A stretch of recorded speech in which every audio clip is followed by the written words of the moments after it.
Ô Saint-Esprit, nous honorons ta présence ce soir au milieu de nous. Nous honorons ta présence dans chaque maison qui nous reçoit ce soir.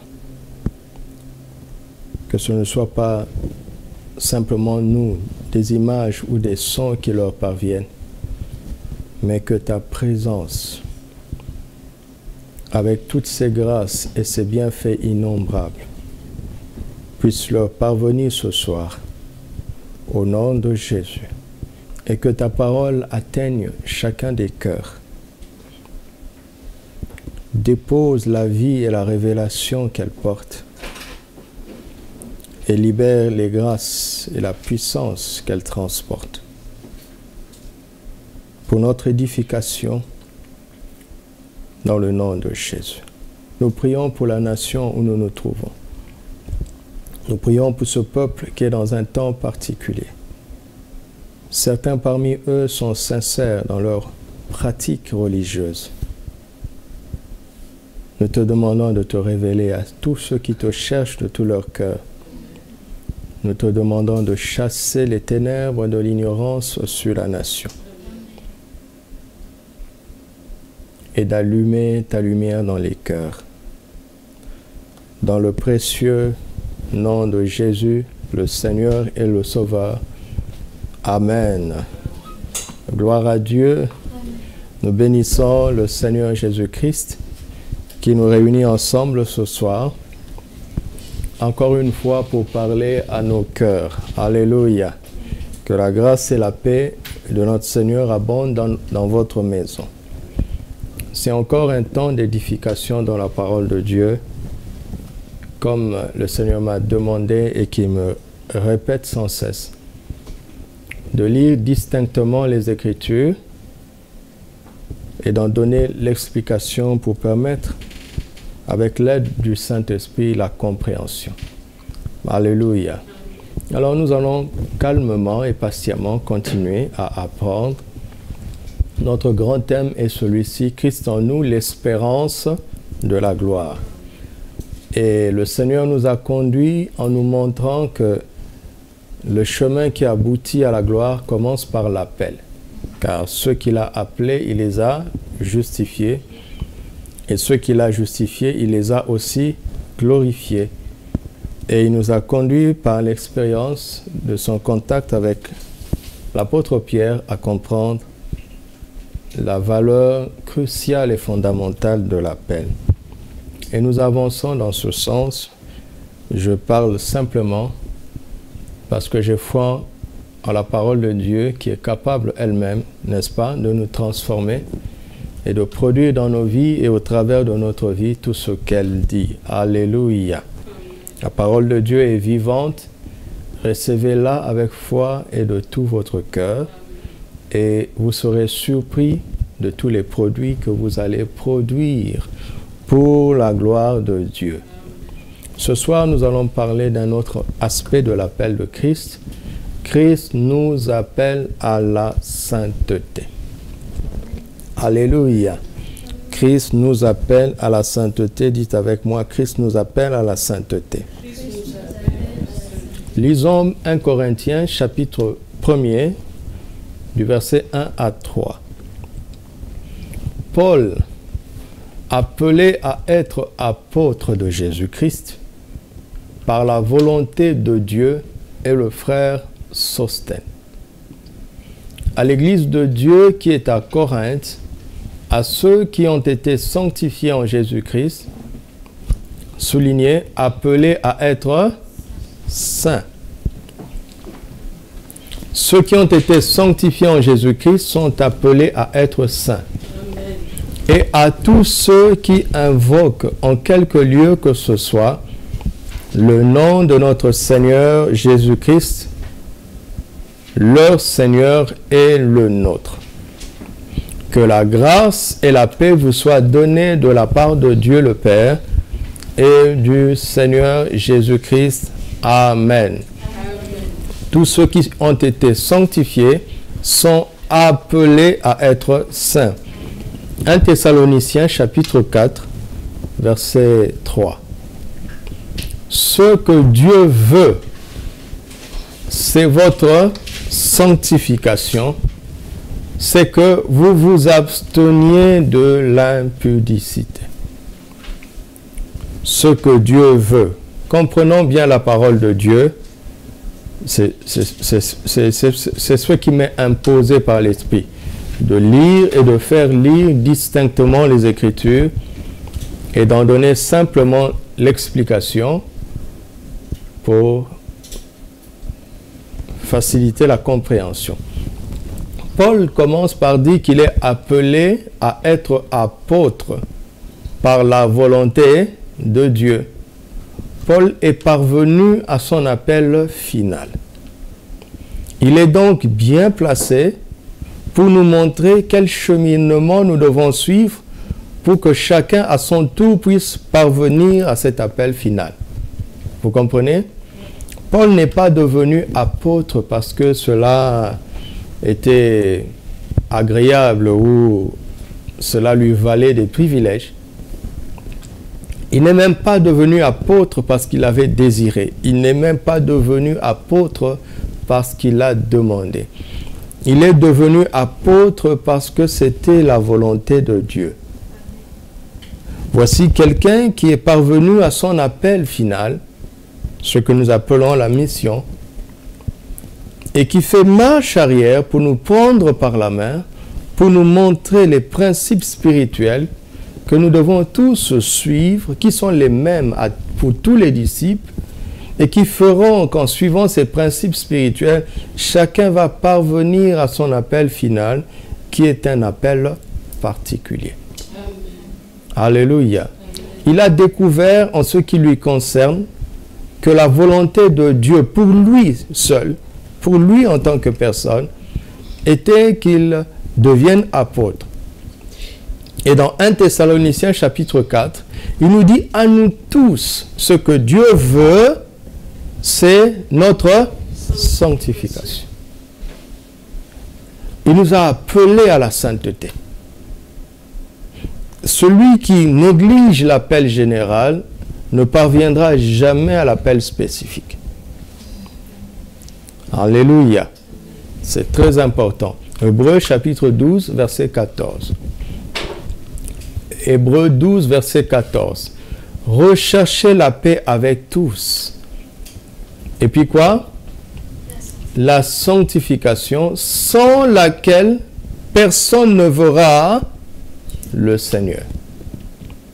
Sans la sanctification, donc, personne ne verra le Seigneur.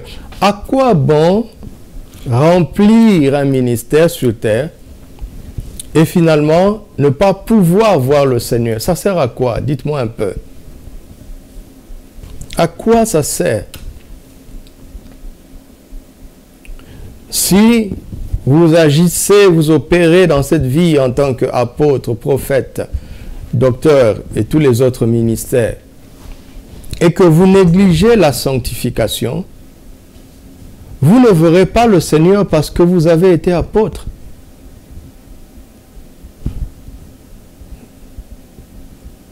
Vous ne verrez pas le Seigneur parce que vous n'avez pas recherché la sanctification. Un grand évangéliste a eu une grande campagne d'évangélisation et à l'issue de la campagne, quand il est rentré dans sa chambre d'hôtel, il a fait une crise cardiaque parce qu'il avait un problème cardiaque que les gens ne savaient pas. Il a prêché, des malades ont été guéris, des miracles de toutes sortes ont été faits. Des conversions, des milliers de conversions. Et quand il a fait cette crise cardiaque et qu'il est tombé dans le coma, il a vu le Seigneur qui se tenait à la porte du ciel. Il y avait une longue file d'attente. Chacun se présentait devant le Seigneur. Si le Seigneur te souriait, la porte s'ouvrait et tu entrais. Si le Seigneur ne souriait pas, les abîmes s'ouvraient et tu étais précipité. Et il dit, plus la file a avancé, le nombre de ceux qui arrivaient à entrer était inférieur au nombre de ceux qui tombaient. Et là où il était en train de trembler comme une feuille. Et il dit, quand il est arrivé devant le Seigneur n'a pas souri. Et heureusement pour lui, la vision s'est arrêtée là. Et il est sorti du coma. Le Saint-Esprit lui a dit, je te donne une seconde chance. Voici quelqu'un qui remplissait un ministère international et qui pouvait passer à côté de l'éternité. C'est une question très sérieuse. L'appel à la sainteté est plus important. Et d'ailleurs, je ne suis pas là pour ralentir le zèle des gens. Je ne peux pas faire ça. Mais je suis là pour nous guider selon les Écritures. Vous savez, nous avons parlé de l'appel à la communion. Nous parlons de l'appel à la sainteté. L'appel à la sainteté, si tu le respectes, cela va te pousser naturellement dans ton appel spécifique. Ça a été le cas d'Abraham. Dieu lui a dit de quitter ce pays idolâtre. Il a accepté. Il ne savait pas qu'il deviendrait le fameux Abraham que nous connaissons. Daniel ne savait pas qu'il deviendrait prophète. Mais il a choisi de ne pas se souiller avec une nourriture qui était offerte aux idoles. Joseph ne savait pas qu'il deviendrait le grand Joseph que nous connaissons. Mais il a choisi de fuir l'impudicité que la femme de son maître lui proposait. Samson s'est disqualifié, lui qui aurait pu être un grand libérateur de son peuple. Salomon a mal fini, parce qu'ils ont négligé l'appel à la sainteté. David a commis quelques erreurs, mais la grâce de Dieu est là. Il avait un cœur repentant, il savait reconnaître ses fautes. Alléluia. C'est un appel très important et qui fait que quand on le respecte, on avance et on est éclairé de l'intérieur et Dieu crée des conditions favorables à l'extérieur. Et on se retrouve là où on doit être, avec les gens avec qui on doit être et faisant simplement ce qu'on doit faire. Alléluia. Ce sont des choses fondamentales, que je nous encourage vraiment à prendre au sérieux. Amen.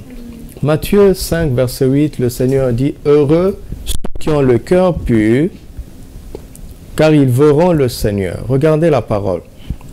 Il dit que ceux qui recherchent la paix avec tout le monde et la sanctification verront le Seigneur. Donc la sanctification aboutit au même résultat que le cœur pur.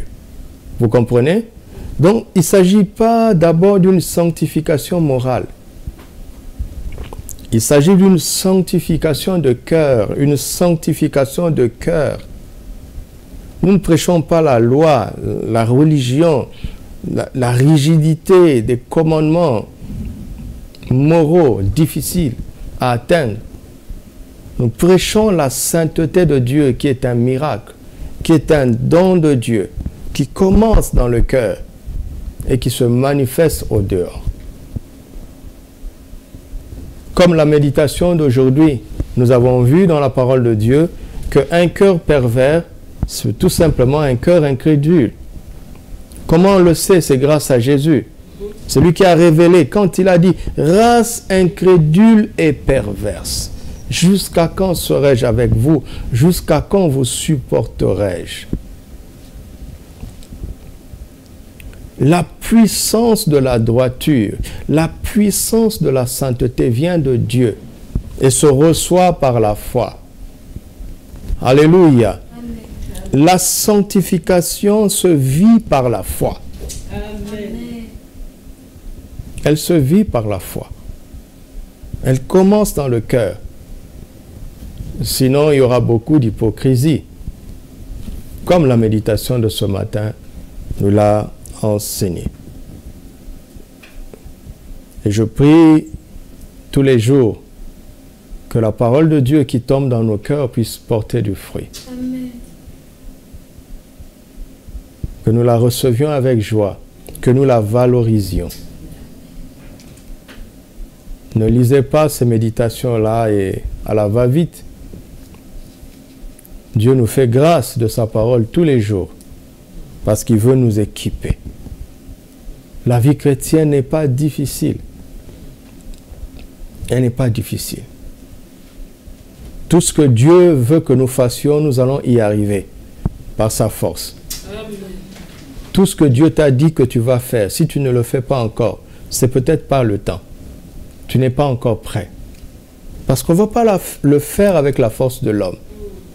Alors laissons-le nous éduquer, nous former, nous façonner, nous équiper. Quand le moment sera venu, tout ce qu'il a dit, on va le vivre. Et on va le faire. Au nom de Jésus. Amen. Alors, revenons dans 1 Corinthiens 1. Lisons-le dans la parole vivante d'abord. Et nous allons avancer. Paul, apôtre de Jésus-Christ, appelé à cette mission par la volonté de Dieu, et le frère Sostène. Salue l'Église de Dieu établie à Corinthe, ceux qui se sont consacrés à Jésus-Christ et qui, dans la communion vivante avec lui, ont été appelés à mener une vie sainte en union avec tous ceux qui, en quelque lieu que ce soit, invoquent le nom de notre Seigneur Jésus-Christ et savent qu'il est leur Seigneur aussi bien que le nôtre. Alléluia. Reste au verset 2. Dans ce verset, nous voyons que l'appel à la sainteté, l'appel à mener une vie sainte, est encadré par une communion vivante personnelle avec lui, n'est-ce pas? Et la communion fraternelle. Vous avez vu ça? Je ne prêche pas ce que je veux. Si j'utilisais ma tête, j'allais prêcher l'appel à la sainteté avant l'appel à la communion. Parce que quand il m'a parlé de l'appel à la communion, il m'a conduit dans 1 Corinthiens 1, 9. Mais le verset 9 vient beaucoup plus tard. Si j'avais utilisé ma tête, je commencerais par l'appel à la sainteté. Mais je rends grâce au Saint-Esprit qui nous guide. Parce que l'appel à la sainteté dépend de l'appel à la communion. Vous voyez ça? Je ne vous prêche pas avec ma tête. Je ne m'assois pas pour décider qu'est-ce que je vais vous dire.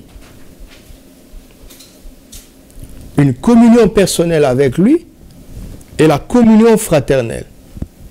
Dans cet environnement-là, où on a une bonne relation avec Dieu, mais où on n'est pas isolé, où on est inscrit dans une famille chrétienne sur la terre, une église locale, une communion fraternelle, dans cet environnement-là, la vie sainte devient possible. Alléluia. Elle devient possible. Et vous voyez qui écrit cette épître? C'est un apôtre et un frère. Alléluia. Est-ce que Dieu, le Saint-Esprit, a eu de l'impact à Corinthe? Oui. Est-ce que le message est parvenu à tous les chrétiens de Corinthe? Oui. Qui ont travaillé? Un apôtre et un frère.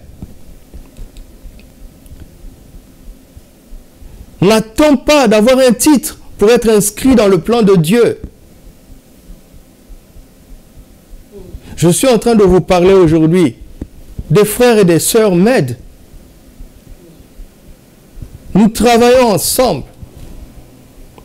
Je prêche grâce à eux. Et ils auront leur récompense. Si le frère qui est à la technique a été plus fidèle que moi, il aura une meilleure récompense que moi. Ce n'est pas parce que je prêche. Vous devez comprendre ça. Ne vous précipitez pas à avoir un titre. Et ne vous limitez pas parce que vous n'êtes qu'un frère ou qu'une sœur. Regardez Sosthène, là où il se trouve. Il travaille avec un apôtre, lui n'est qu'un frère.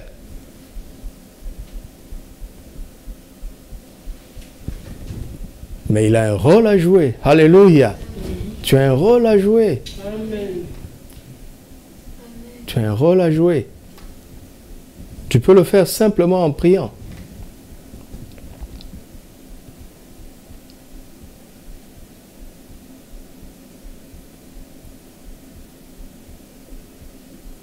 N'attends pas d'avoir un titre, d'accord? Les titres sont trompeurs. N'attends pas d'avoir un titre.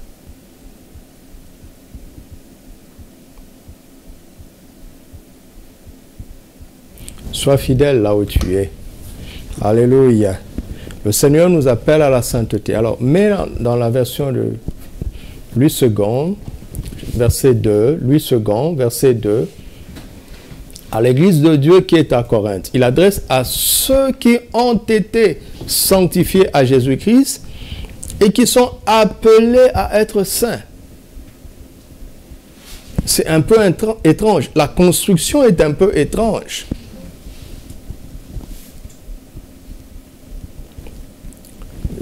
À chaque fois que Dieu te demande de faire quelque chose, c'est que tu l'es déjà. Tu m'entends?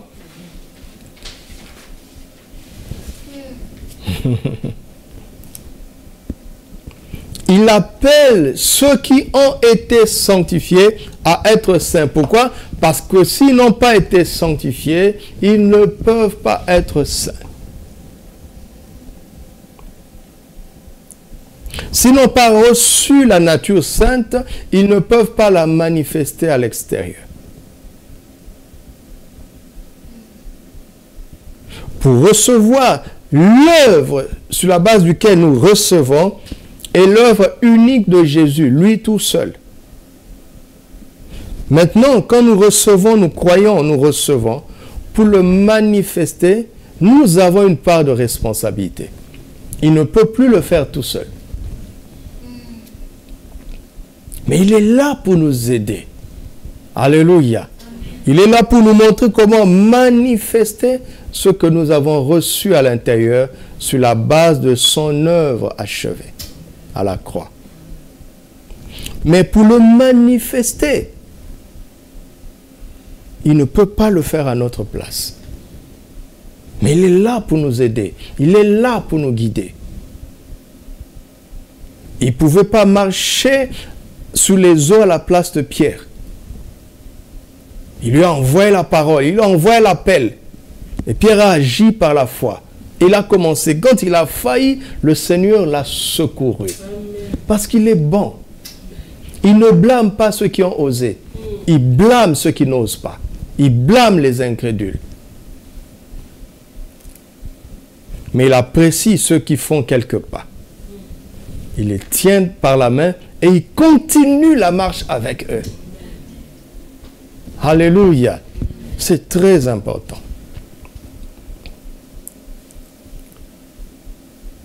Tous ceux qui sont en Jésus-Christ ont déjà été sanctifiés.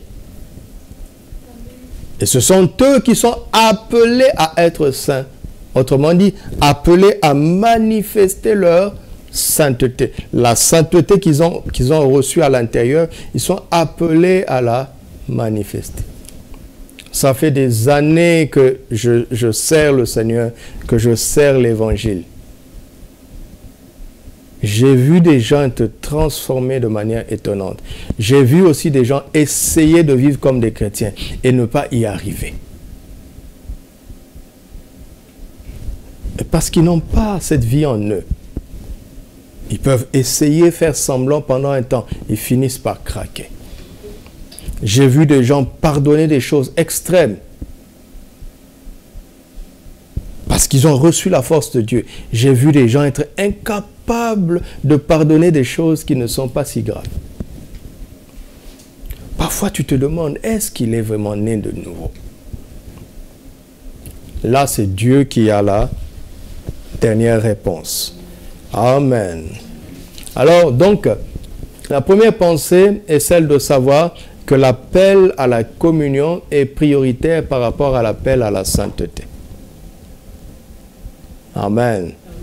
Et c'est en ayant une bonne relation avec le Seigneur et avec les frères que nous progressons dans la sanctification. Si tu te coupes du Seigneur, tu deviens faible. Si tu es en bonne relation avec le Seigneur, entre guillemets, et que tu te coupes de la communion fraternelle, le diable va s'arranger pour emmener autour de toi un environnement qui va te souiller. Et à cause de cela, tu ne pourras pas vivre dans la sainteté. Et quand un enfant de Dieu échoue à l'appel à la sainteté, dites-moi comment il va faire pour rentrer dans son appel final. C'est tout simplement impossible. Quand il a échoué sur la question de l'appel, il ne parviendra pas dans sa gloire. Or, Christ en nous est l'espérance de la gloire. Alléluia. Que Dieu nous aide, que Dieu nous aide, que Dieu nous aide. Alors, écoutons les conseils de ceux qui ont réussi. L'apôtre Paul et tous les autres apôtres ont été appelés à être apôtres par la volonté de Dieu. Et ils y sont parvenus. Alors, écoutons-les. Écoutons-les. Il y a des cours bibliques qui n'ont rien à voir avec la Bible. On prend quelques titres, quelques sujets de la Bible, quelques versets de la Bible, et on bourre les gens de philosophie et des idées étonnantes. Si vous voulez des clés pour parvenir à votre ministère, les clés sont dans la Bible. Voici ceux qui sont arrivés, qui nous montrent le chemin. Nous devons les écouter. Amen. Ils sont bien qualifiés pour les écouter. Ils sont bien qualifiés. Je me souviens un jour d'un pasteur d'un pays occidental que j'ai rencontré un jour et nous parlions et il disait que lui, son ministère maintenant, c'est d'aller en Afrique pour enseigner sur la croissance de l'Église.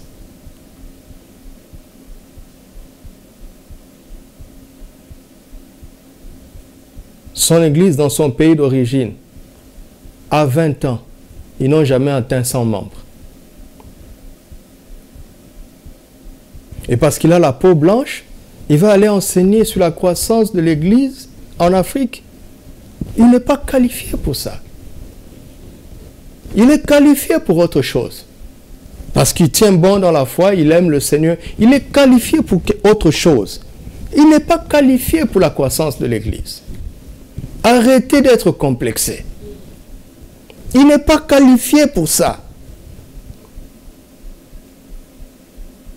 Et quelqu'un qui n'est pas arrivé à son appel final n'est pas qualifié pour nous montrer comment arriver.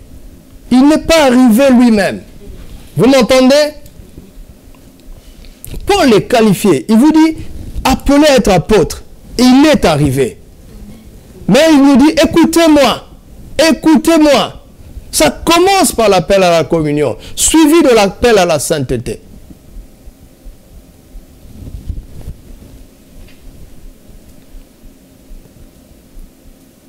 C'est très important. Il y a beaucoup de faux messages qui induisent en erreur. Regardez le dernier cantique que nous avons chanté tout à l'heure. Je pensais dans mon cœur. Les compositions de notre temps ne disent plus ça. Mourir pour Christ, qui va te chanter ça? Souffrir pour lui? Être couvert de honte pour lui? Qui va te chanter ça?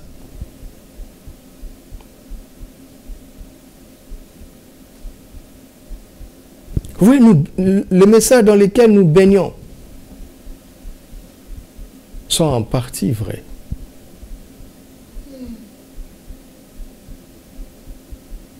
Et ça fait que la vie chrétienne est déséquilibrée, donc inefficace.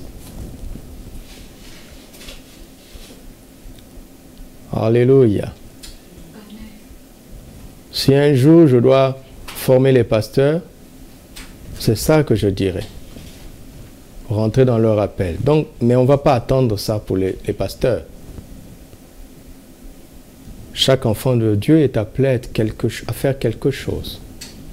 Et voici le chemin. Alléluia. Alors, l'appel à la sainteté évolue progressivement. Et je vais aller progressivement avec vous. Pour réussir l'appel à la sainteté, regarde, tu ne triomphes pas du péché parce que tu poursuis une sainteté morale. La morale montre ce qui est bon de faire sans nous donner la vie et la force pour le faire. Et d'ailleurs, la morale n'est pas simplement une notion chrétienne. Toutes les religions prônent la morale et ne donnent pas la force. Ils vous disent, faites du bien, soyez purs, mais ils ne vous donnent pas la force de faire du bien et d'être purs. L'évangile est spirituel. Alléluia. Les paroles de Jésus sont esprit et vie. Jésus ne nous contente pas de nous dire comment nous devons vivre. Il nous montre comment nous devons vivre et nous donne la puissance et la capacité surnaturelle d'y parvenir. Et c'est ça ma passion. Nous faire comprendre l'évangile. Quand tu es arrivé au point de la révélation, les choses deviennent faciles. Parce que ce n'est plus la force de la chair, la force humaine qui te porte, mais c'est la force divine, la puissance du Saint-Esprit. Amen. Alors, le premier mot à comprendre, c'est l'élection. Dites avec moi l'élection. Éphésiens chapitre 1, verset 4. Éphésiens 1, verset 4. En lui, Dieu nous a élus, quand? Avant la fondation du monde. Dans quel but? Pour que nous soyons saints et irrépréhensibles devant lui. Donc, ceux qui n'ont pas été élus avant la fondation du monde ne pourront jamais être saints et irrépréhensible devant lui. L'élection est ce mystère qui rend capable d'être saint et irréprochable devant Dieu. L'élection. Et ça a été décidé avant que tu n'existes. Dieu avait décidé, il avait élu l'humanité à être saint, à être sainte.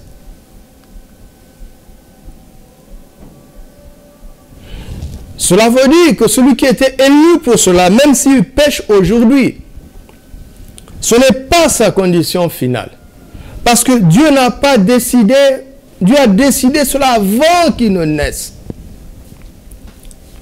Dieu s'est moqué des échecs qui auraient pu arriver.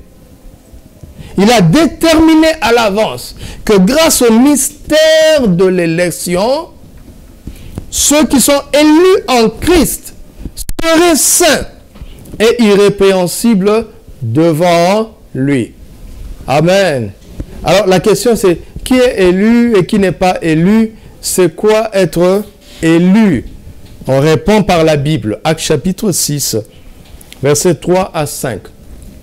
Actes chapitre 6, versets 3 à 5. C'est pourquoi, frères, choisissez parmi vous cet homme, de qui l'on rende un bon témoignage, qu'il soit plein d'Esprit Saint et de sagesse, et que nous chargerons de cet emploi. Verset 3. Les apôtres demandent à l'Église de faire quoi? de choisir, pas de lire, hein, mais de choisir. Vous m'entendez?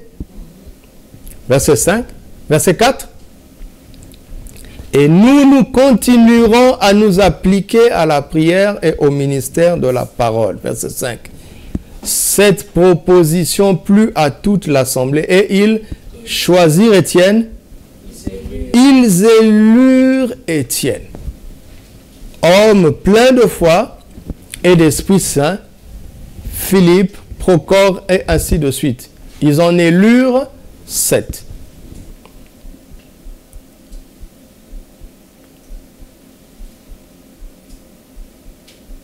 Verset 5. Ils élurent Étienne. Et comment était Étienne? Il était un homme plein de foi et d'Esprit Saint.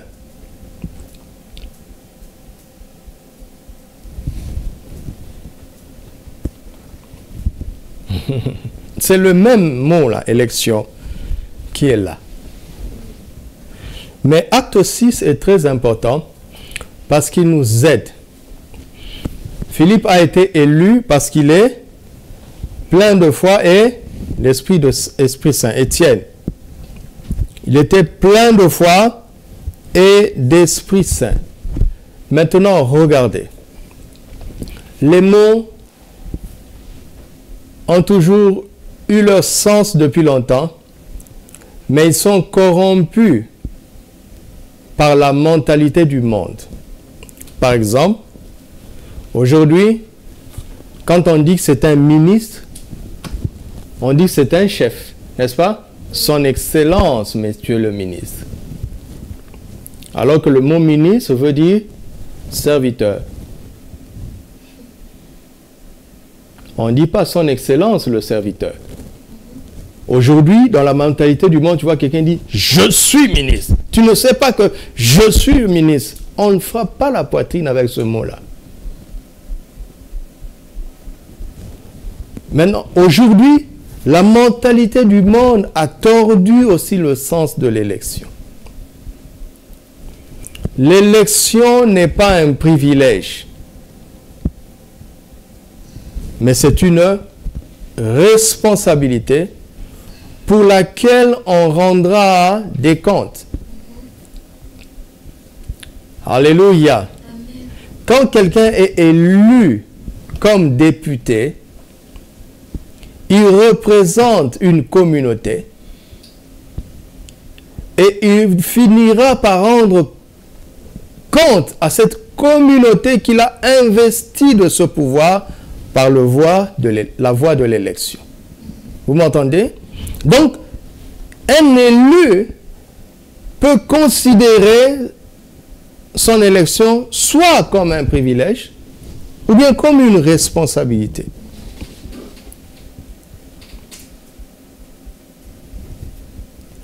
Le mot élire ici, c'est eklegomai, c'est-à-dire partir du logos, c'est-à-dire être mis à part par le logos. Ceux qui sont élus par la démocratie sont mis à part par la volonté du peuple.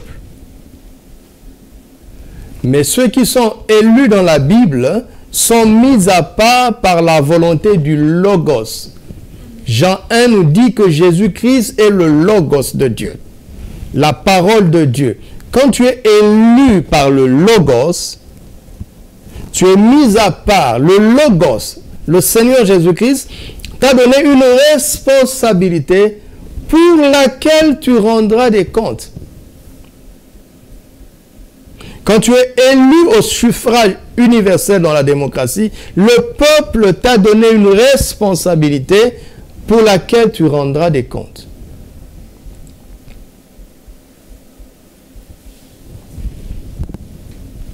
Quand le peuple t'a élu et que tu n'as pas fait sa volonté, au prochain mandat, la pire des choses qu'ils puissent faire, c'est de ne plus te voter.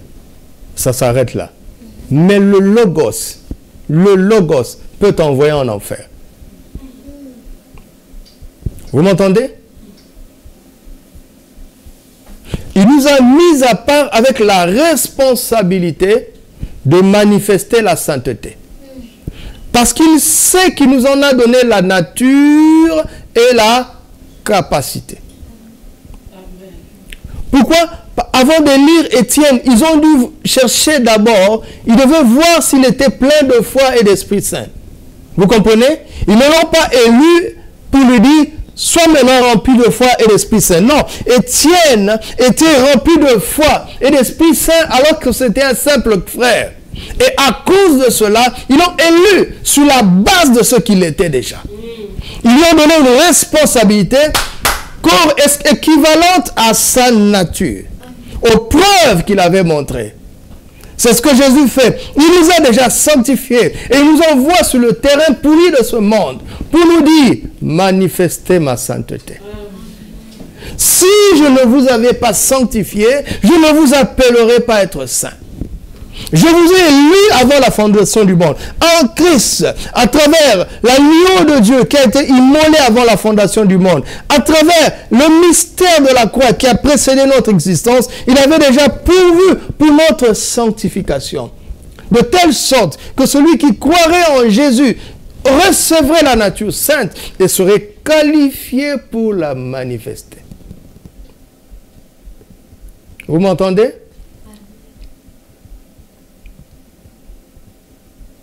La première chose qu'il faut comprendre pour être libéré dans ce monde couvert des ténèbres du péché, la première des choses à comprendre, c'est que Christ m'a élu. Parce qu'il avait déjà mis ça en moi. Et que si je échoue dans le défi de la sainteté, je rendrai des comptes. Je rendrai un jour des comptes à celui qui me dira, mais je t'avais rendu capable de ceci. Qu'est-ce que tu as fait avec ma nature? Je ne vous dis pas ça pour que vous ayez peur, mais je vous dis ça pour que vous soyez libérés. Parce que vous connaîtrez la vérité et la vérité vous affranchira.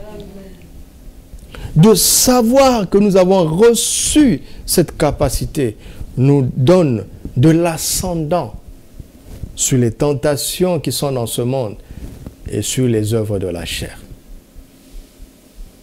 Alléluia. L'élection est la première chose à comprendre. L'élection, ne la regardez pas comme un privilège. C'est une responsabilité. La deuxième chose à comprendre, c'est la régénération. Après l'élection, notez la régénération. La régénération.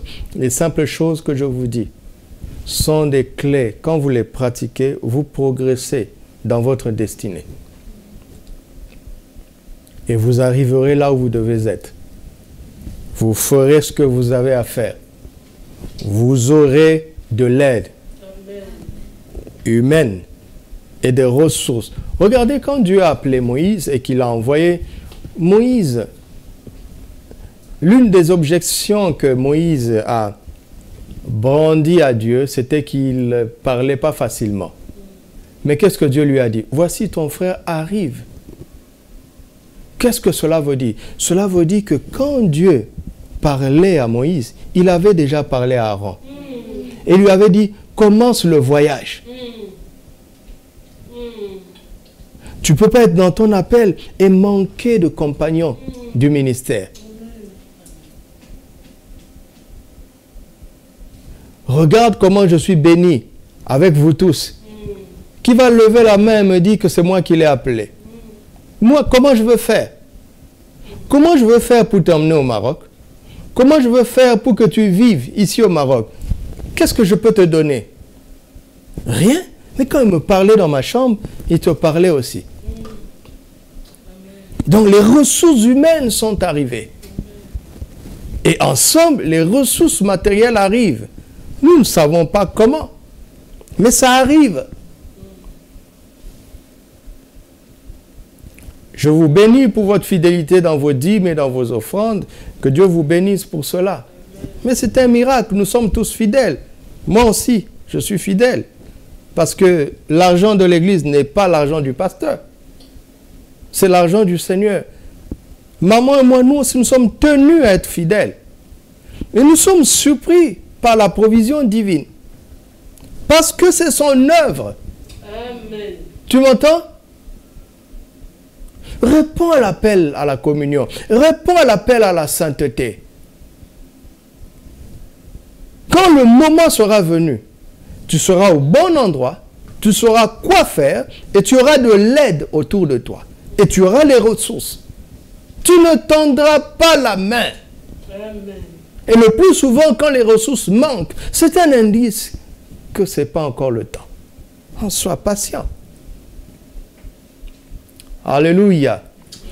La deuxième chose à comprendre dans le mystère de Christ à travers l'évangile, c'est la régénération. Des choses très simples. Posez la question aux chrétiens. Qu'est-ce qu'ils savent sur l'élection, la régénération? Ils ne savent pas. Ils passent leur temps à réclamer les bénédictions matérielles qui vont rester ici. Et si tu ne vois pas Dieu, quel risque? Quel risque? On n'est pas contre les bénédictions matérielles. Pour qu'on puisse vous voir, tout ça, ça coûte de l'argent. Gloire à Dieu que nous ayons les moyens. Mais nous ne courons pas après ça. Ces choses vont rester ici. Les chrétiens ne cherchent pas à comprendre ces choses. Et les pasteurs n'enseignent pas ces choses. Pourquoi? Parce que le peuple de Dieu va s'ennuyer. Si tu fais un séminaire pour les percées financières, les percées professionnelles, l'église ne va pas grandir, l'église va grossir. Ça sera une église obèse, en mauvaise santé. Ce ne seront pas les disciples qui vont arriver. C'est la foule qui va venir, qui n'a rien à voir avec Jésus. Rien à voir. Et on a laissé ces choses dans les écoles bibliques. Je dis d'accord, qu'on enseigne ça aux écoles bibliques, c'est bien. Parce que les pasteurs doivent comprendre ça. Mais pourquoi les pasteurs ne les enseignent pas? Pourquoi? Parce qu'ils pensent que c'est pour les pasteurs. La Bible a été écrite pour les pasteurs. C'est ça? C'est quoi cette vie chrétienne? C'est quoi ce mensonge? Tu dois connaître le mystère de l'élection. Tu dois connaître le mystère de la régénération. Ce n'est pas des gros mots. Ce sont des principes spirituels que ton esprit peut comprendre. Car le Saint-Esprit habite en toi. Et il t'enseignera toutes choses. L'auteur des Écritures vit en toi. Amen. Tout ce qui est écrit, tu peux le comprendre si tu le désires. La régénération. 1 Pierre chapitre 1. Verset 15. 1 Pierre chapitre 1 à partir du verset 15e. Mais puisque celui qui vous a appelé est saint. Vous voyez ça? Celui qui vous a appelé est saint. Quand il vous appelle, vous ne pouvez pas être dans une autre posture que la posture de la sainteté. Vous aussi, soyez saints comment? Dans toute votre conduite.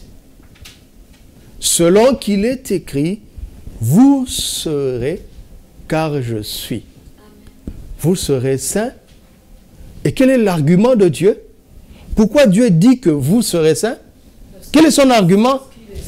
Qu'est-ce que ça a à voir, Seigneur? Regarde, je lutte, j'y arrive pas. Il dit, tu ne regardes pas dans la bonne direction. Tu ne regardes pas dans la bonne direction. Qu'est-ce que ça veut dire? Vous serez saints. Car vous en êtes capable. Non, vous serez saints car je suis. Car je suis. Ça veut dire que notre sainteté de demain a tout à voir avec la sainteté de Dieu d'aujourd'hui. Quand tu regardes Dieu comme étant saint aujourd'hui, ton demain est sanctifié. Je dis, Seigneur, Seigneur. Et il me dit, c'est pour ça que je t'ai donné Néhémie 8:8. Lisez distinctement pour en comprendre le sens et recevoir la révélation. Vous ne serez pas saint parce que vous avez une liste de 10 commandements à respecter. Mais non! Vous le serez car je le suis. Autrement dit, votre avenir se trouve dans mon présent. Tout ce que je suis aujourd'hui, demain vous le serez. L'argument, c'est ce que Dieu est. Et si tu n'es pas en communion avec lui, tu n'y arriveras pas. Je dis, Seigneur, il me dit, continue. Ça deviendra plus clair. Verset 17. Et si vous invoquez comme qui? Comme Dieu? Comme Seigneur? Comme roi? Mais non, comme Père. Celui qui juge selon l'œuvre de chacun, sans exception de personne, conduisez-vous avec crainte pendant le temps de votre pèlerinage, sachant que ce n'est pas par des choses périssables, par de l'or, par de l'argent ou de l'or, que vous avez été rachetés de la vaine manière de vivre, que vous aviez hérité de vos pères, mais par le sang précieux de Christ,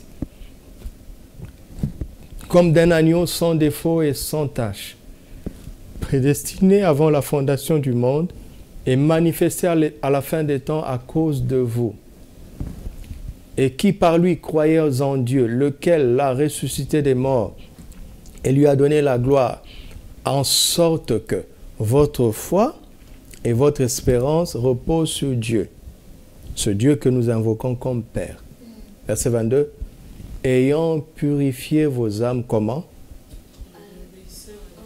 En obéissant aux 10 commandements? Est-ce que vous lisez la parole avec moi? Ayant purifié vos âmes, comment? En obéissant à quoi?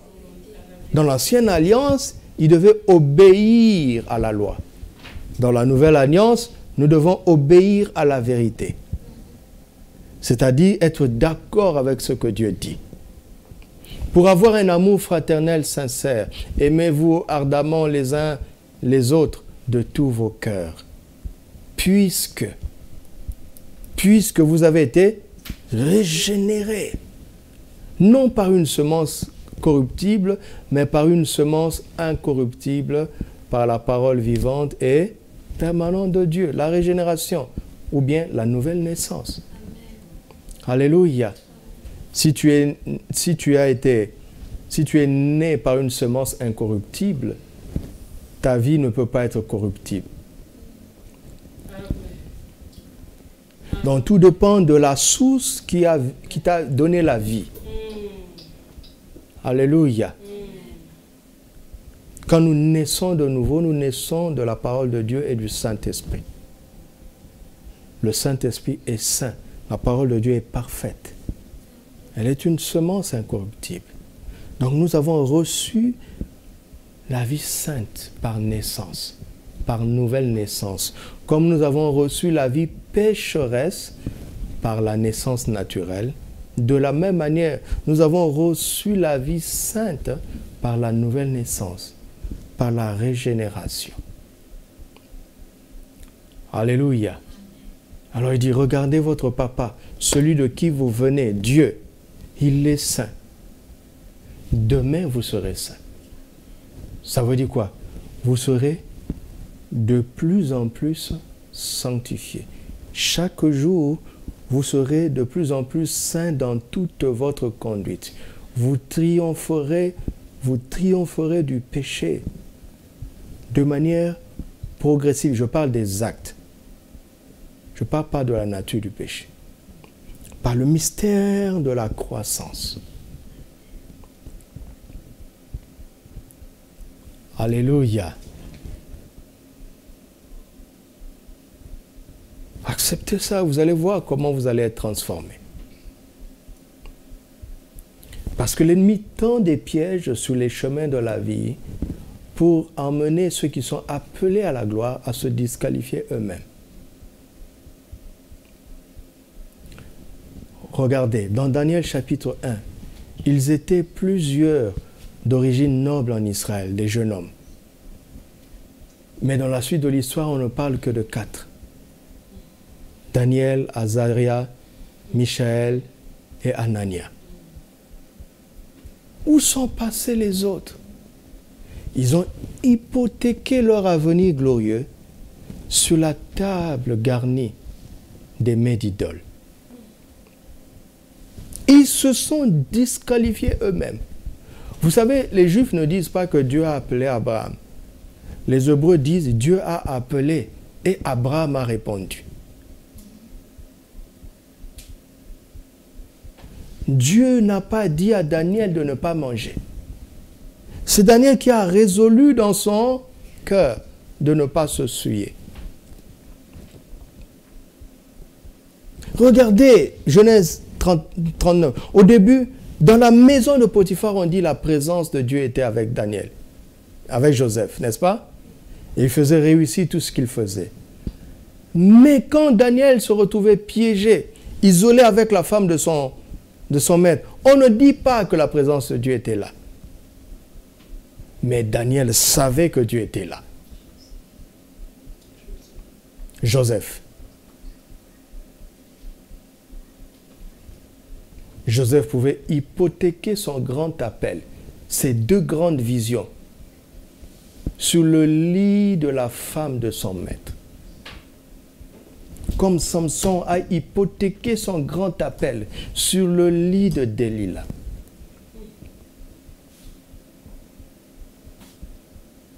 Tu ne sais pas qu'est-ce que tu vas devenir demain, mais le diable sait qu'il peut le tuer aujourd'hui.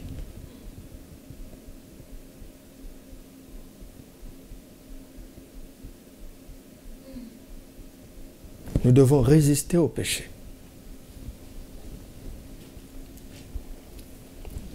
Vous entendez? Alléluia.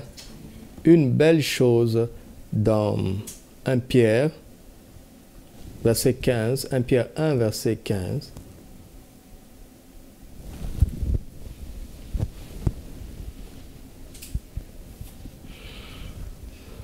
Verset suivant. Selon qu'il est écrit, vous serez saints, car je suis saint. Alléluia. Quand nous lisons en français, nous voyons le premier mot saint qui est conjugué au pluriel, n'est-ce pas? Et le deuxième mot saint qui est au singulier. Et nous nous disons, oui, c'est normal. Parce que les sujets, ici on parle de plusieurs qui vont être saints, et on parle de Dieu seul qui est saint, n'est-ce pas? Mais en hébreu, ce n'est pas exactement la même chose.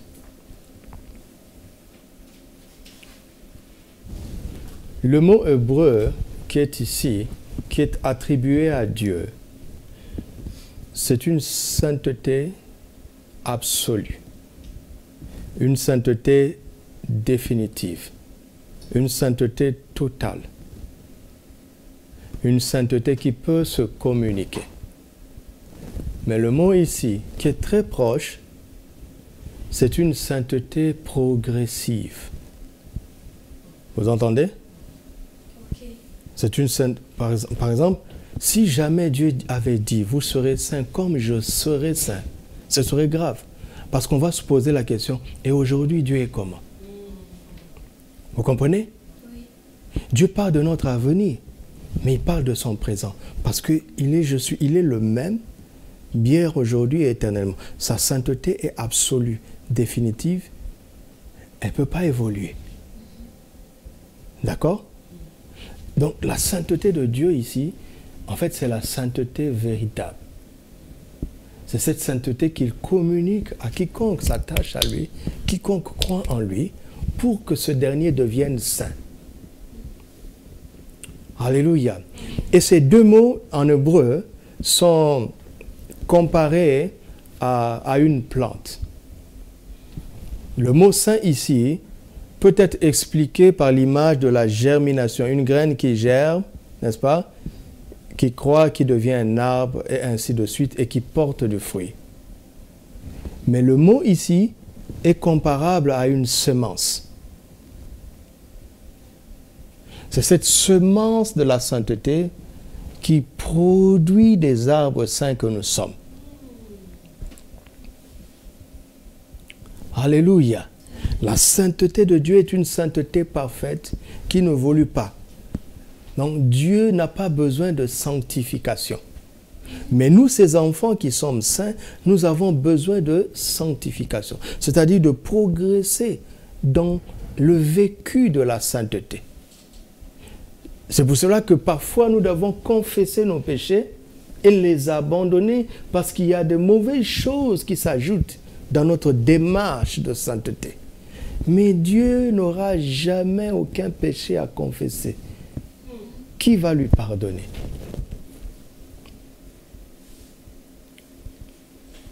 Amen. C'était un message plein de grâce, plein de grâce. Le prédicateur qui n'a pas compris ça va prêcher ce verset pour culpabiliser le peuple.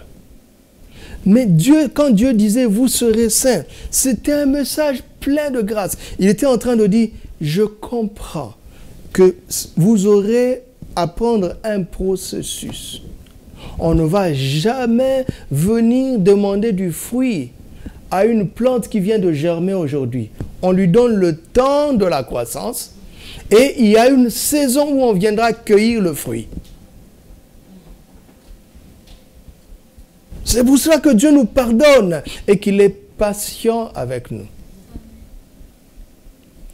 Mais nous devons faire attention parce que le même Seigneur nous parle de cette parabole, de cet arbre, quand il est venu chercher le fruit et que le fruit n'était pas là. Il a voulu le couper. Mais un intercesseur est venu, il dit, on va mettre du fumier. 3 ans. Et si tu viens après ce terme-là et que le fruit n'est plus là, il n'y a plus d'intercesseur pour toi. Là, tu peux couper. Vous comprenez?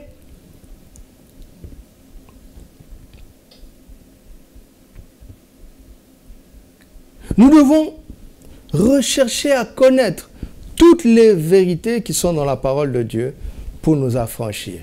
Parce qu'un jour, il viendra nous demander des comptes parce qu'il nous a élus pour être saints.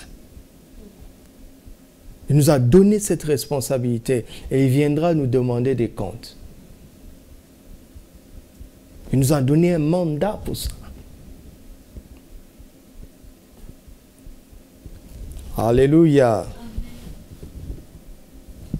Le troisième mot qu'il faut comprendre dans ce mystère, c'est la purification ou la sanctification. J'ai déjà commencé à en parler. 1 Corinthiens, verset 1, chapitre 1, verset 30, dit que Christ a été fait pour nous, de la part de Dieu, la sanctification même, n'est-ce pas? Donc Christ lui-même est notre sanctification. Vous comprenez ça? Et quand on te dit de te sanctifier, on ne te demande pas de le faire par toi-même. On te demande d'entrer dans le processus de Christ et de vivre ce qu'il a été pour nous. Il est devenu homme pour nous donner un exemple. Il est né, il était un bébé, il a grandi. J'aime ce qu'un grand auteur a dit, il dit que Jésus n'a pas appris à abandonner le péché. Il n'a pas appris à arrêter de désobéir, mais il a appris à mieux obéir. Parce qu'il n'a jamais péché. Je ne sais pas si vous comprenez ce que cet homme a voulu dire. Regardez, quand nous éduquons les enfants, nous les disciplinons pour qu'ils arrêtent de désobéir. N'est-ce pas? Marie et Joseph ont eu un enfant extraordinaire. Cet enfant n'avait aucune désobéissance en lui. D'accord? Mais Jésus devait progresser dans l'obéissance. C'est-à-dire, tous les péchés moraux n'étaient plus un problème pour lui, mais il devait apprendre le discernement des choses spécifiques que Dieu attend de lui. Regarde, si tu ne mens pas, c'est une bonne chose. Tu ne commets pas d'adultère, c'est une bonne chose. Tu ne voles pas, c'est une bonne chose. Mais si Dieu voulait que tu sois à un tel rond-point, parce que quelqu'un passerait qu'il aurait besoin d'entendre l'évangile, si tu n'arrives pas là-bas pour prêcher l'évangile, tu as péché. Alors que tu n'as commis aucune désobéissance. Mais aussi tu as manqué d'obéir à ce programme que Dieu avait pour toi. Alléluia. Il a progressé comme ça. Et il est notre sanctification, c'est-à-dire apprendre la vie en Christ, imiter Jésus, va te faire progresser dans la sanctification. Un autre verset va nous aider. 2 Corinthiens chapitre 7, verset 1 est très intéressant. 2 Corinthiens 7, verset 1. Ayant donc de telles promesses, bien-aimés, purifions-nous de quoi? De toute souillure de la chair et de l'esprit. Comment? En achevant notre sanctification où? Dans la crainte de Dieu. Nous n'avons plus beaucoup de temps, je vais aller vite. Ici, on voit que la sanctification évolue et son aboutissement, c'est la crainte de Dieu. Quand tu arrives au point de la crainte de Dieu, c'est là où Joseph était arrivé. Il dit à la femme de son maître, « Mon maître m'a donné tout, sauf toi. Mais comment pécherai-je ainsi contre Dieu et contre mon maître? » La crainte de Dieu était là, d'accord?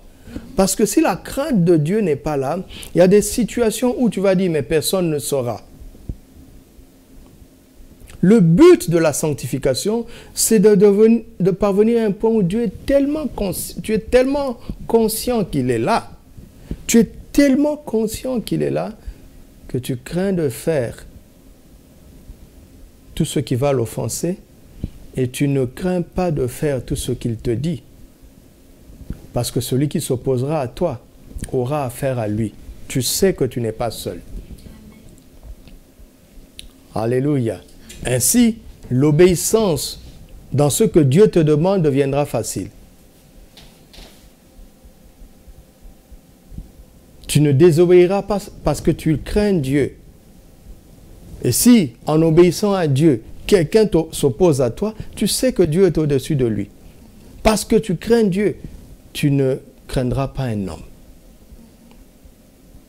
Alléluia.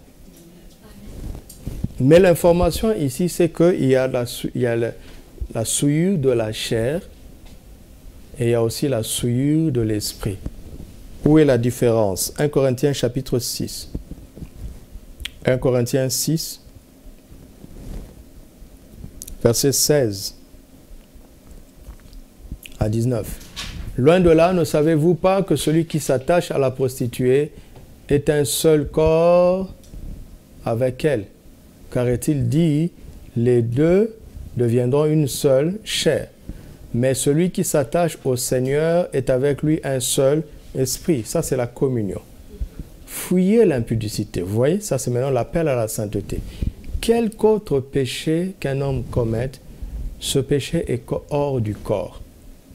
Mais celui qui se livre à l'impudicité, ce péché est contre son propre corps. Ne savez-vous pas que votre corps est le temple du Saint-Esprit qui est en vous, que vous avez reçu de Dieu et que vous ne vous appartenez pas à vous-même? Alléluia.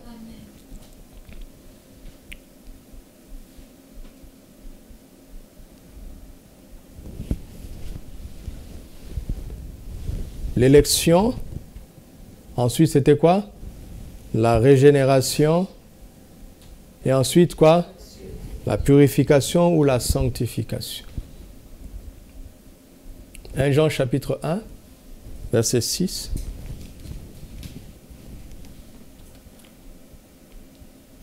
Verset 5.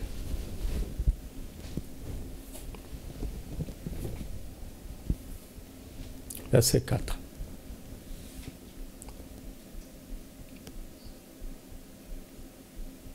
Et nous écrivons ces choses afin que notre joie soit parfaite. Continuons. La nouvelle que nous avons appris de lui et que nous vous annonçons, c'est que Dieu est lumière et qu'il n'y a point en lui de ténèbres. Si nous disons que nous sommes en communion avec lui et que nous marchions dans les ténèbres, nous mentons et nous ne pratiquons pas la vérité. Mais si nous marchons dans la lumière, comme il est lui-même dans la lumière, nous sommes mutuellement en communion avec lui. Nous sommes mutuellement en communion. Et le sang de Jésus nous purifie de tout péché. Mais le sang ne purifie pas automatiquement. Il faut continuer la lecture. Verset 8. Si nous disons que nous n'avons pas de péché, nous nous séduisons nous-mêmes. Et la vérité n'est point en nous. Si nous confessons nos péchés, il est fidèle et juste pour nous pardonner et pour nous... Vous avez vu la purification. La purification vient après notre confession. Si tu es en communion avec Dieu et que tu fais quelque chose, le Saint-Esprit met cette tristesse en toi pour te pousser à la repentance. Ne te persuade pas que tu as raison. Ne cherche pas des excuses. D'accord? Je ne veux pas donner des exemples. Tu sais dans quoi tu te retrouves. Ne dis pas, mais c'est trop dur aussi. Non, ne cherche pas des excuses. Parce que c'est ça qui va faire que tu ne vas pas confesser tes péchés. Et qu'à force de continuer comme ça, tu vas te séduire. Il y a des gens, des chrétiens qui sont séduits aujourd'hui. Il y a des choses, ils ont fini par créer une nouvelle doctrine. Et ils considèrent que ces choses ne sont pas graves. Je parle de cela, pourquoi? Parce que la souillure de l'esprit vient de la séduction. Je n'ai pas beaucoup de temps pour ajouter des versets. D'accord? Quand on pêche, on est souillé dans son corps. Mais quand on trouve des excuses, on trouve même des versets bibliques pour justifier cela, on tombe dans la séduction et l'esprit est souillé. Ça, c'est dangereux. Le sang de Jésus est disponible. Quand un enfant de Dieu pêche, à l'instant, la communion n'est pas rompue. Il y a un temps de grâce où le Saint-Esprit travaille pour nous convaincre de pécher. Attendons notre réaction. Si nous nous humilions et que nous confessons nos péchés, le sang de Jésus répare ce problème. Et la communion continue. C'est ça qu'on appelle la sanctification. Alléluia. Donc la sanctification donne droit à certaines erreurs. C'est la grâce de Dieu. Mais je ne dis pas ça pour encourager le péché. Hein? Je dis ça parce que je dois interpréter les Écritures telles qu'elles sont. Il nous appelle à cela. Mais il nous dit qu'il est plein de grâce. Son sang est là pour nous pardonner. Amen. Et c'est très important. C'est très important. C'est très important. Alors, nous allons nous arrêter sur ce point et nous allons continuer le dimanche. La troisième chose et la dernière qu'il faut comprendre pour réussir surnaturellement cet appel à la sainteté, c'est de comprendre comment le Saint-Esprit, l'eau de la parole et le sang de Jésus travaillent ensemble pour notre sainteté. Les trois sont d'accord, n'est-ce pas? Tu les trouves dans 1 Jean chapitre 5. Les trois sont d'accord. Ils travaillent ensemble pour constamment rendre témoignage devant le Père que nous sommes saints. Aimez votre femme comme Christ a aimé l'Église. Il s'est donné lui-même pour elle afin de la conduire à la sainteté après l'avoir purifiée et lavée par quoi? Par l'eau de la parole. L'eau de la parole agit pour la purification. Alléluia. Hébreux chapitre 12 verset 13. Hébreux 12.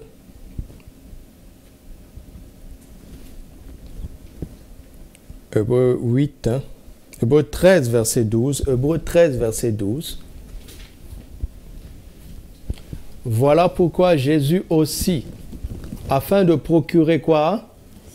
La sainteté au peuple, au moyen de quoi? De son propre sang. Vous avez vu ça? Le Saint-Esprit apporte la sainteté. La parole de Dieu apporte la sainteté, n'est-ce pas? Le sang de Jésus apporte la sainteté. Nous sommes triplement sanctifié. Pourquoi? Parce qu'il dit dans 1 Thessaloniciens 5, verset 23, que tout notre être, affiche ça, tout notre être. 1 Thessaloniciens 5, 23. Que le Dieu de paix vous conduise lui-même à une sainteté totale et que tout votre être, comment?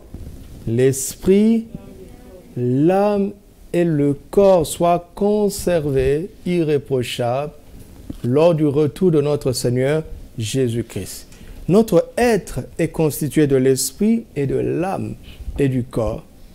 C'est pour cela qu'il faut une triple action. Une triple action divine pour cette sainteté. Dieu s'est investi totalement. Pourquoi? Pour que nous ne manquions pas l'enlèvement. Pour que nous puissions voir Dieu. Alléluia. Amen. Servir Dieu, c'est bien. Le voir, après l'avoir servi, c'est mieux. Amen. Et le Saint-Esprit est investi. La parole de Dieu est investie. Le sang précieux de Jésus est investi. Amen. C'est formidable. C'est formidable. C'est formidable. Dimanche, je vais aller plus loin et je vais vous montrer. Dans Ésaïe 6, qu'est-ce que les séraphins ont voulu faire comprendre à Ésaïe? Ils ont voulu faire comprendre à Ésaïe que Dieu est comment? Saint, saint et saint. Pourquoi ils sont arrêtés à 3 fois? Saint, saint et saint. Le Père est saint. Le Saint-Esprit est saint. Le Fils est saint. Toi et moi, nous devons être saints dans notre esprit, saints dans notre âme, saints dans notre corps. Alléluia. Regardez. Samson a renversé cette maison par la sainteté de l'esprit, parce qu'il était mis à part pour Dieu. Mais il avait perdu la vue, n'est-ce pas? Son corps était touché à cause de son péché. Il avait perdu son témoignage à cause de son péché. Son âme était touchée. Mais quand il s'est repenti, avec la parole de Dieu que ses parents avaient reçue, et du fait que ses cheveux avaient repoussé, Dieu qui est fidèle à sa parole ne pouvait pas ne pas agir, répondre à la prière de cet homme, parce que la puissance était dans ses cheveux.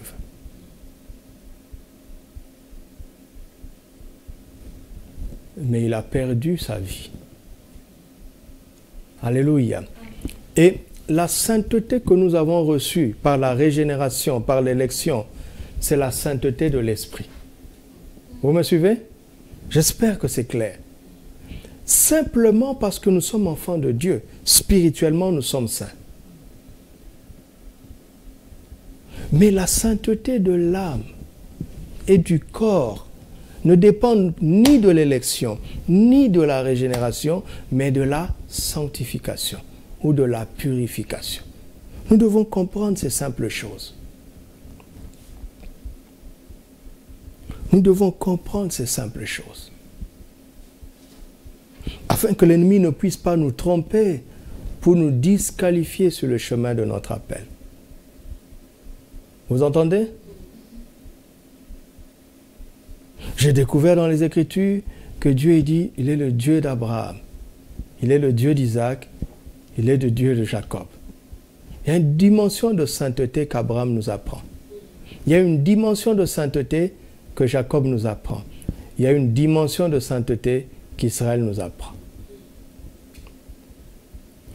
La famille sacerdotale, il y a Lévi, n'est-ce pas? Il y a les sacrificateurs, donc Aaron, ses fils, Et puis il y a le souverain sacrificateur, un seul parmi les fils d'Aaron. 3 dimensions de sainteté dans le service. L'appel à la sainteté des Lévites, l'appel à la sainteté des sacrificateurs et l'appel à la sainteté du souverain sacrificateur. Saint, saint, saint est l'Éternel. Ce sont des choses qu'il faut comprendre. C'est dans la Bible. C'est dans la Bible. Nous sommes des rois, n'est-ce pas? Donc il y a d'abord Juda. Et puis de Juda, il y a David. Et puis il y a Christ. Il y a la sainteté de la tribu de Juda. Il y a la sainteté, l'appel à la sainteté de David. Et il y a l'appel à la sainteté de Christ. Vous allez voir, ces triplés-là sont abondants dans les Écritures. Abondants dans les Écritures.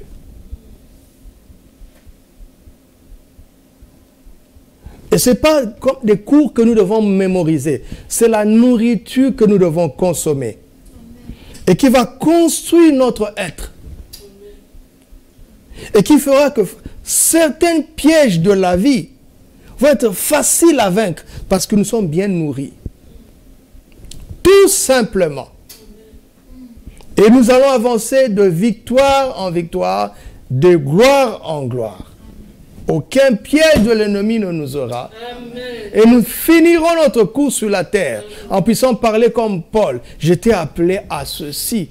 Je suis arrivé. Et avant de quitter la terre, nous allons regarder en arrière et donner des conseils à ceux qui viennent après nous. Amen. Alléluia. Amen.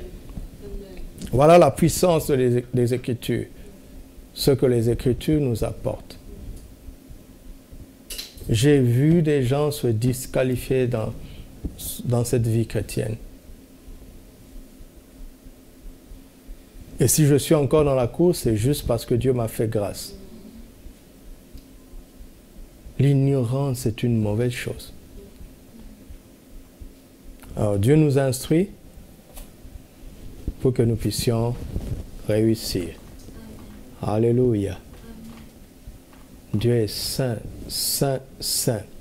Quand Jésus est devenu homme, la Bible dit, on lui a habité corporellement toute la plénitude de la divinité, n'est-ce pas? En Jésus, Dieu a trouvé pour la première fois un homme qui était saint dans son esprit, saint dans son âme et saint dans son corps. Saint, saint, saint est le Seigneur Jésus-Christ. Et c'est ce qu'il veut que nous soyons. Et nous allons y arriver par sa grâce. Amen. Rendons-lui grâce. Rendons-lui grâce. Ouvre ta bouche et rends grâce à Dieu premièrement pour l'appel joué aux instruments. Mais nous allons prier pendant 10 minutes. Ça ne sera pas long. 10 minutes. Rendons grâce à Dieu notre Père pour la communion d'abord, parce que la puissance, la vitalité de la sainteté dépend de la communion. Rendons-lui grâce d'avoir accepté de s'unir à nous, d'avoir mis en nous le désir de nous attacher à lui, afin que nous soyons avec lui un seul esprit. Père, nous te rendons grâce pour la communion, pour le mystère, la bénédiction et la grâce de la communion. Nous te rendons grâce, Père, pour la grâce de la communion. Garde-nous de négliger cette communion, car nous ne pouvons pas réussir l'appel à la sainteté sans la communion. Nous te rendons grâce pour l'appel à la communion. Nous te rendons grâce parce que le Saint-Esprit et notre esprit en tant que tes enfants sont un. Nous te rendons grâce pour la communion fraternelle aussi, car nous sommes encouragés les uns les autres dans la communion fraternelle. Ô Père, si nous étions entourés des moqueurs, si nous étions entourés des pécheurs, si nous étions entourés d'incrédules, si nous n'avions pas une église locale, que serions-nous devenus? Qu'est-ce qu'ils allaient devenir, ces étudiants qui sont venus ici pour les études, s'ils n'avaient pas trouvé une communion fraternelle? Qu'est-ce qu'ils allaient devenir, ces frères et ces sœurs qui travaillent ici, s'ils n'avaient pas trouvé une bonne communion fraternelle? Nous te rendons grâce pour la communion fraternelle. Nous te rendons grâce pour la communion du Saint-Esprit. Nous te rendons grâce pour la communion fraternelle dans les maisons. Dans les maisons, rendez grâce les uns pour les autres, là où vous êtes. Regardez, vous êtes ensemble en train de suivre la réunion. Ce n'est pas le cas dans toutes les maisons. Vous vous encouragez dans la foi. C'est une grande bénédiction.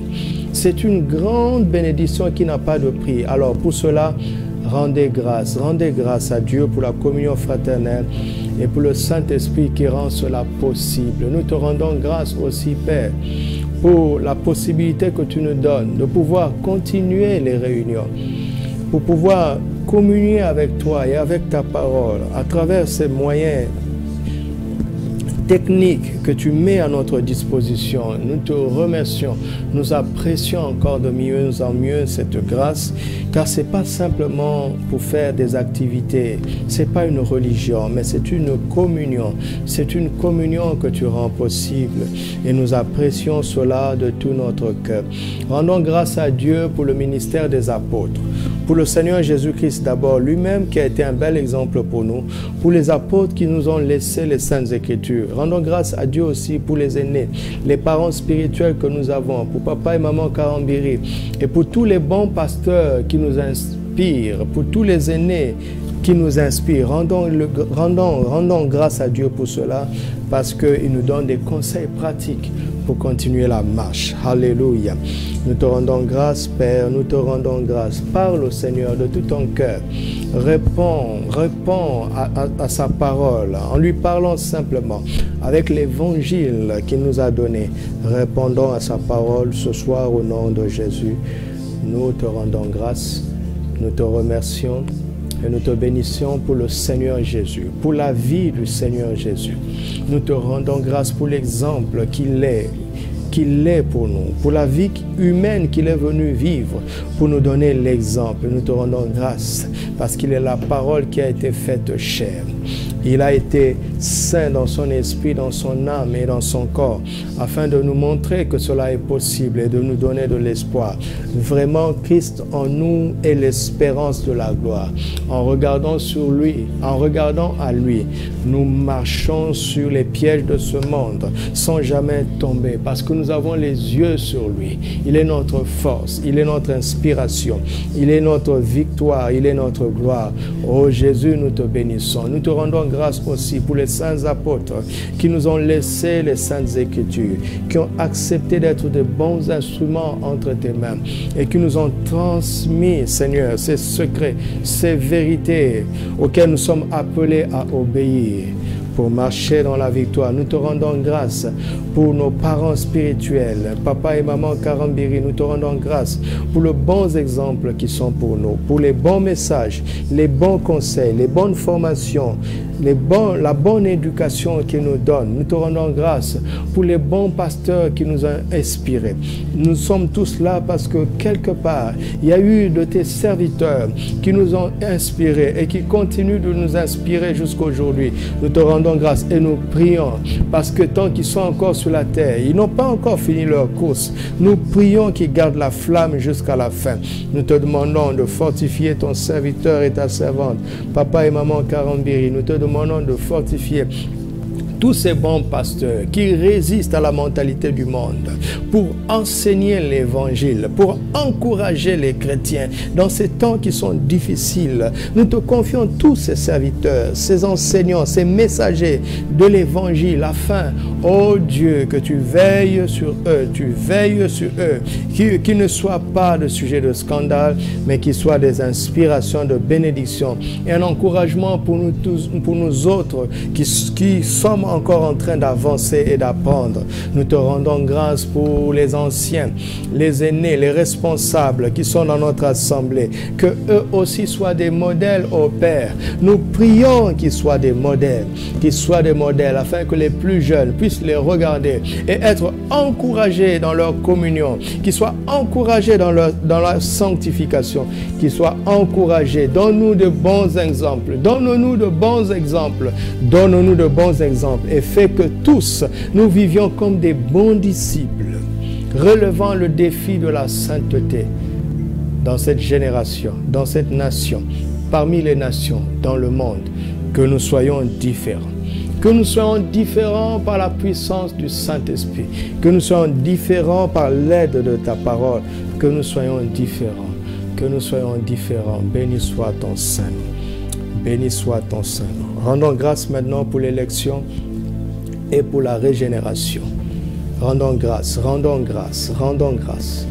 Rendons grâce. Alléluia.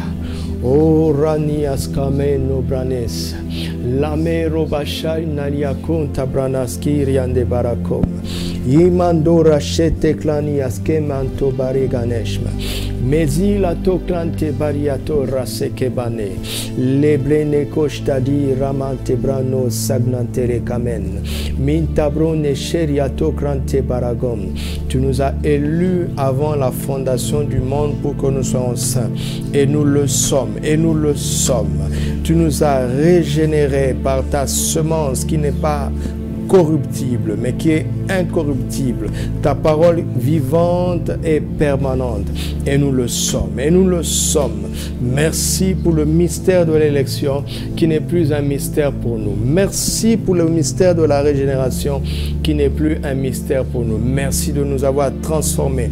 Merci pour la nouvelle naissance. Merci pour l'action du Saint-Esprit dans nos vies, pour nous emmener à la sainteté. Merci pour l'action du sang de Jésus. Merci pour l'eau de la parole pour nous emmener à la sainteté.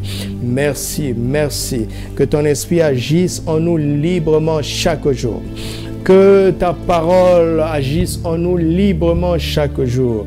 Et que dans l'humilité et la reconnaissance de nos fautes, que nous permettions à ton sang de nous purifier. Garde-nous de la séduction. Prie, demande à Dieu de te garder de la séduction. Ne donne plus des excuses. S'il y a une faiblesse, ne donne pas d'excuses. Reconnais ton tort devant Dieu. Il est juste, il est fidèle et juste pour te pardonner toute iniquité. Repens-toi devant lui simplement. Confesse tes péchés. Reconnais sa grâce. Il n'est pas un Père méchant. Oh non, il n'est pas méchant. Il est bon, il est plein de grâce. Plein d'amour, il nous comprend, mais il sait aussi que sans lui, nous ne pouvons pas y arriver. Il n'aime pas le péché, mais il aime le pécheur. Il nous aime.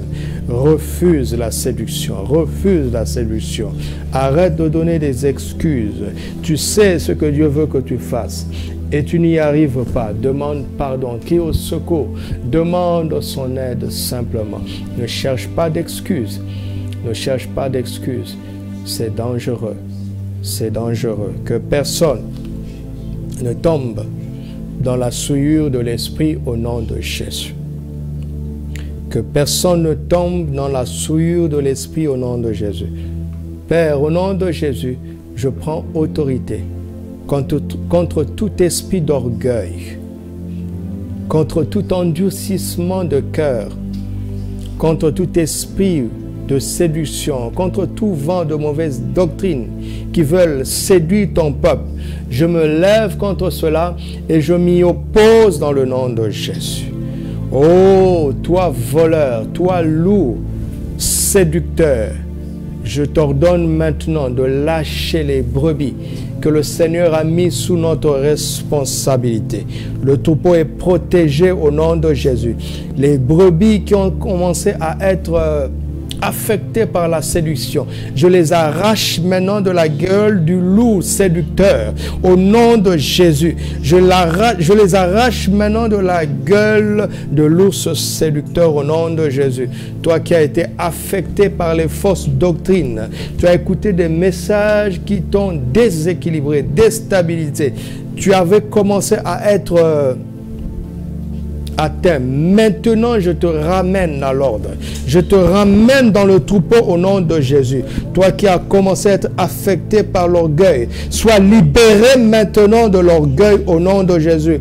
Père, oh Jésus, tu as dit que tu n'as pas perdu un seul, sauf Judas qui a choisi lui-même de partir. Je prie maintenant que nous n'en perdions pas un seul au nom de Jésus. Que toutes les brebis reviennent.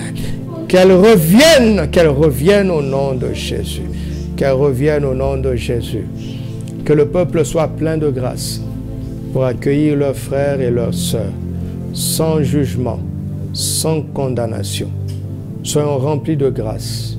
Soyons remplis de grâce, de patience les uns envers les autres, d'amour les uns avec les autres. Et ensemble, nous y arriverons. Dis ensemble, nous y arriverons. Par la grâce de Dieu, ensemble, nous y arriverons. Ensemble, nous réussirons l'appel à la communion. Ensemble, nous réussirons l'appel à la sainteté. Ensemble, nous aiderons chacun à parvenir à son appel final.